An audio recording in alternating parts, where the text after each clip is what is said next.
Hello friends, मैं हूँ वैशाली। आज के इस वीडियो में मैं आपको कुछ सिखाने वाली नहीं हूँ, कुछ टिप्स देने वाली हूँ जो कि शायद आप ढूंढ रहे हैं या आप अगर सुनते हैं तो ज़रूर आपको कुछ फ़ायदा होने वाला है। आज का मेरा टॉपिक है how to plan before your exams. देखिए, मैंने ये बहुत देखा है कि बच्चे बहुत होशियार होते हैं, टैलेंटेड होते हैं, उनको सिखाई हुई चीज़ बहुत अच्छे से समझ में आती है, वो करते हैं, पढ़ाई भी बहुत करते हैं, पर पता नहीं रिजल्ट्स में उनका वो स्पार्क दिखाई नहीं देता है। नहीं समझ में आता कि रिजल्ट्स में क्यों उनको मार्क्स कम आ रहे हैं। तो शायद मेरे एक्सपीरियंस से मुझे ये लगता है कि उधर उनका प्लानिंग थोड़ा सा गलत रहता है या इतना एफिशिएंट नहीं रहता है जितना उनके टैलेंट को देख के होना चाहिए। देखिए, टैलेंटेड हर एक स्टूडेंट रहता है, परमेश्वर ने हर एक के दिमाग में अच्छी बुद्धि भेज के आपको भेजा हुआ रहता है, बस हमें उसका इस्तेमाल करना आना चाहिए। हमें अपने पास जो भी रिसोर्सेस है उसका बेस्ट यूटिलाइजेशन करना आना चाहिए। जैसे कि आपके पास टाइम होता है, स्टडिंग बच्चों के लाइफ में होता क्या है, बहुत सारा टाइम होता है, उनके ऊपर कोई बहुत बड़ी जिम्मेदारी होती नहीं जिसके लिए उन्हें टाइम देना पड़ता है। हाँ, कुछ बच्चों की लाइफ में होती है तो उनका थोड़ा अलग रहता है, पर मैं कॉमन जनरल स्टूडेंट्स की बात कर रही हूँ जो कि अपने डेली रूटीन में से बहुत सारा टाइम चाहेंगे तो पढ़ाई के लिए ज़रूर दे सकते हैं और उन्होंने देना चाहिए। मैं तो ये हमेशा बताती रहती हूँ as a teacher, as a parent. देखिए, टाइम मैनेजमेंट में आप ऐसा कर सकते हैं कि आपके डेली वर्किंग आवर्स में से आप कुछ घंटे अपने सेल्फ स्टडी के लिए निकालिए। ये सेल्फ स्टडी ऐसी चीज़ होती है जिसमें ना आपका क्लास वर्क आएगा ना आपका होमवर्क आएगा, वो सब अलग। उसको छोड़ के सिर्फ सेल्फ स्टडी, ये कंसेप्ट ही होती है खुद की स्टडी, खुद के लिए की हुई स्टडी। उसमें आप सेल्फ स्टडी के फॉर एग्जांपल आपने 2 या 3 घंटे डिसाइड किए, तो उन 2 या 3 घंटों में रोज़ आप क्या करोगे ये डिसाइड कीजिए कि मैं 1 घंटा थ्योरी सब्जेक्ट्स के लिए दूंगी, 1 घंटा मैथ्स के लिए दूंगी। मैथ्स ये ऐसा टॉपिक है जिसको आप रोज़ करोगे तो आपका बहुत अच्छे से होगा, और बहुत सारे बच्चों को मैथ्स में प्रॉब्लम होती है, तो ज़रूर मैथ्स को रोज़ कीजिए, जिससे आप उसकी छोटी छोटी चीज़ें होती है, छोटे छोटे रूल्स होते हैं, टेक्निक्स होते हैं जिसको आप भूल सकते हो। मतलब जब आप उसको सीखते हो, समझते हो तो आपको वो समझ में आता है, पर आपको जब करने की बात आती है तो आप उसको भूल गए हुए रहते हैं। तो ये नहीं होना चाहिए, इसलिए उसको रोज़ कीजिए। रोज़ आपके सेल्फ स्टडी का 1 घंटा आप मैथ्स के लिए दे दीजिए। उस 1 घंटे में आप क्या करोगे, जो आपने कंसेप्ट समझ के हो गई है, मतलब जो टॉपिक्स ख़त्म हो गए सीख के, क्लास में हो गए, ट्यूशन में हो गए, तो उसको आप घर पे रिवाइज कीजिए। भले ही आपको टीचर ने नहीं बोला है कि ये करना है, पर आपको आपके लिए करना है डेली। फिर 1 घंटा थ्योरी के लिए, इसमें आप देखिए, थ्योरी की पढ़ाई में आपको रीडिंग पे बहुत फोकस करना है, और रीडिंग में ही बच्चे बहुत लेजीनेस करते हैं, मतलब पढ़ना नहीं चाहते। वो चाहते कि ये टॉपिक तो टीचर ने एक्सप्लेन किया है, मैंने इसको देखा है, मुझे समझा है, मैं उसको वापस रीड करने की ज़रूरत नहीं, वो सीधा क्वेश्चन आंसर्स पे जाते हैं।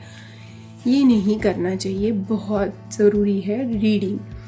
हर एक लेसन को आप साल भर में कम से कम 5-6 बार अगर रीड करते हो तो आपको वो लेसन जितना अच्छा समझ में आएगा, उतना अगर आप सीधा क्वेश्चन आंसर्स पे जाओगे आपको समझेगा नहीं। रीडिंग में आपका बहुत कुछ क्लियर हो जाता है, ऑब्जेक्टिव्स क्लियर हो जाते हैं, fill in the blanks, match the pairs आपको रीडिंग में ही समझ जाते हैं। उसके लिए आपको अलग से लर्निंग का टाइम देने की ज़रूरत नहीं होती। इसलिए थ्योरी सब्जेक्ट्स का 1 घंटा रीडिंग और मैथ्स का 1 घंटा प्रैक्टिस, ये 2 घंटे तो आपके सेल्फ स्टडी में होनी ही चाहिए। देखिए, एक बार आपने डिसाइड कर लिया कि आपको रोज़ कितना घंटा पढ़ाई करनी है और कौन से सब्जेक्ट कैसे कैसे करने हैं, मतलब डे वाइज आप टाइम टेबल डिसाइड कर लीजिए कि 2 दिन में ये सब्जेक्ट करूँगी, नेक्स्ट 2 दिन में ये सब्जेक्ट करूँगी, और नेक्स्ट 2 दिन में दूसरे सब्जेक्ट्स करूँगी, और मैथ्स को मैं डेली करूँगी। ये आपका टाइम टेबल सेट हो गया। तो उसके बाद आती है कि आपको प्रायोरिटीज़ डिसाइड करनी है कि मुझे कौन से टॉपिक्स पहले करने हैं। जो कि हार्ड टॉपिक है वो पहले कर लीजिए, ताकि रिवीजन में उसकी बहुत बार प्रैक्टिस हो सकती है, और जो इजी टॉपिक्स हैं उनको थोड़ा आप लास्ट में रख सकते हो, जो कि एग्ज़ाम के 2 दिन पहले, 3 दिन पहले आपने उसको रिवाइज किया या उसको प्रिपेयर किया तो भी चल जाता है। पर हार्ड टॉपिक की प्रायोरिटी सबसे पहले रखिए, जो आपको लग रहा है कि ये मुझे नहीं आ रहा है, मुझे समझेगा नहीं, उसको सबसे पहले वक्त दीजिए, क्योंकि उस पर आप ज़्यादा टाइम दे सकते हो।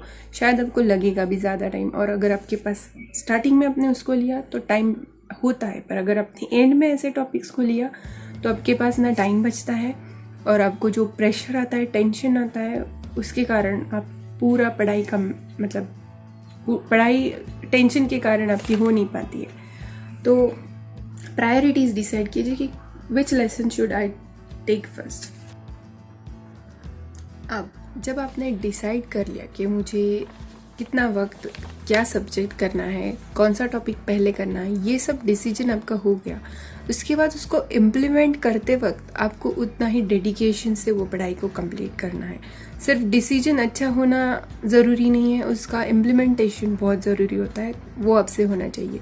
आपको पेरेंट्स हमेशा फोर्स करते हैं, टीचर्स आपको फोर्स करते हैं पढ़ाई करो, पर ये फोर्स से आपकी पढ़ाई होने वाली नहीं है। इसके लिए आपको सेल्फ मोटिवेटेड होना चाहिए, आपका थॉट उतना फर्म होना चाहिए कि मुझे ये करना ही है, मैंने ये टॉपिक डिसाइड किया, मैं आज इसको ख़त्म करके ही इस जगह से उठने वाली हूँ। जब आप खुद को ये समझाएंगे और ख़ुद को इतना ना डिसिप्लिन करेंगे कि आप सच में उसको ख़त्म किए बगैर उठने वाले हैं नहीं और उठोगे नहीं, तब तक आपको खुद को कॉन्फिडेंस नहीं आएगा कि मैंने जो प्लान किया है वो वर्क करेगा।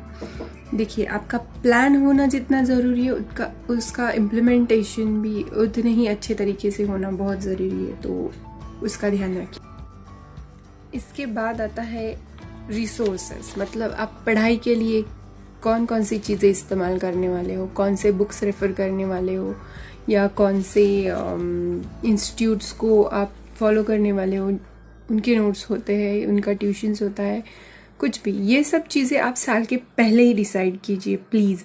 ये मैंने बहुत देखा है कि बहुत सारे स्टूडेंट्स जब एग्ज़ाम आती है उसका 1 महीना पहले, 2 महीने पहले टेंशन में आके फिर ये तैयारी को लगते हैं, और उसके बाद एक तो प्रेशर होता है और दूसरी साइड पे टाइम कम होता है, बिल्कुल अच्छे से नहीं प्रिपरेशन हो सकता है। तो ये आप साल के पहले ही डिसाइड कीजिए कि आप कौन कौन से रिसोर्सेज इस्तेमाल करने वाले, जैसे कि कौन से इंस्टीट्यूट्स में आप ट्यूशन्स लेने वाले हो, या कौन से बुक्स आप रेफ़र करने वाले हो, किस तरीके से आपका प्लान होने वाला है विथ रिसोर्सेज, ये आप पहले डिसाइड कीजिए। उन्हीं को आप फॉलो कीजिए पूरा साल। ऐसा मत कीजिए कि पहले मैंने कुछ अलग लिया था, अब मैंने बीच में छोड़ दिया, अब मैं दूसरा ही कुछ फॉलो करने वाली हूँ।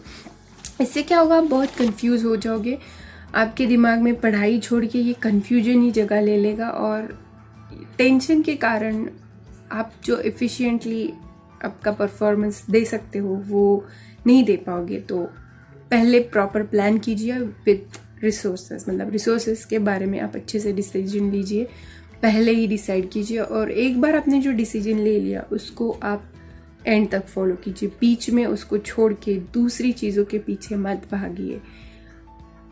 ये बहुत इम्पॉर्टेंट चीज़ है। इसके बाद इम्पॉर्टेंट पॉइंट है कि प्रैक्टिस। जैसे कि आपने ये बहुत सुना होगा, प्रैक्टिस मेक्स मैन परफेक्ट। जिस भी चीज़ में आपको परफेक्शन चाहिए उसकी आपको बहुत सारी प्रैक्टिस करने की ज़रूरत है। बच्चों का कैसे होता है पढ़ाई में कि कोई कंसेप्ट समझ में नहीं आ रही है तो वो उसके पीछे पढ़ के शायद उसको समझ लेते, पर समझ लेने के बाद वो इतने रिलैक्स्ड हो जाते कि उनको लगता है बस अब मेरा काम ख़त्म हो गया, अभी मैं नेक्स्ट टॉपिक की तरफ बढ़ती हूँ। तो ये थोड़ा सा रुक के सोचने वाली बात है कि जब भी आप कोई टॉपिक को समझ लेते हो उसके बाद तो सच में काम शुरू हो जाता है। मतलब आपको आपकी प्रैक्टिस बहुत करने की ज़रूरत है, उसमें आपका साथ कोई नहीं देगा।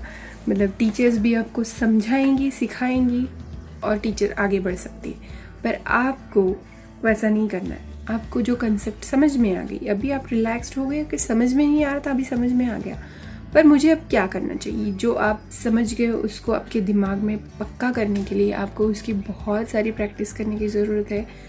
उसी के लिए तो मैंने आपको पहले बोला सेल्फ स्टडी के लिए 2 घंटा, मैथ्स का 1 और थियोरी का 1।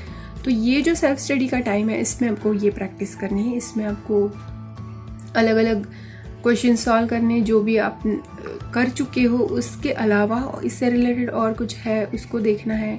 अलग अलग ऑथर्स के बुक्स होते हैं उनको रेफ़र कर सकते हैं, और आपकी ही बुक में के जो क्वेश्चंस आप कर चुके हो उन्हीं को वापस आप कर सकते हो। 1 बार, 2 बार, 3 बार, साल भर में आप उसको काउंट मत कीजिए कितने बार किया। जितने भी बार करोगे वो कंसेप्ट उतनी क्लियर होती जाती है। हर बार आपको समझ में आता है, अच्छा ये कुछ नई चीज़ अभी मैंने समझी जो कि मैंने पहली बार नहीं समझी थी। ऐसा बहुत होता है, इसीलिए प्रैक्टिस को बहुत करना है।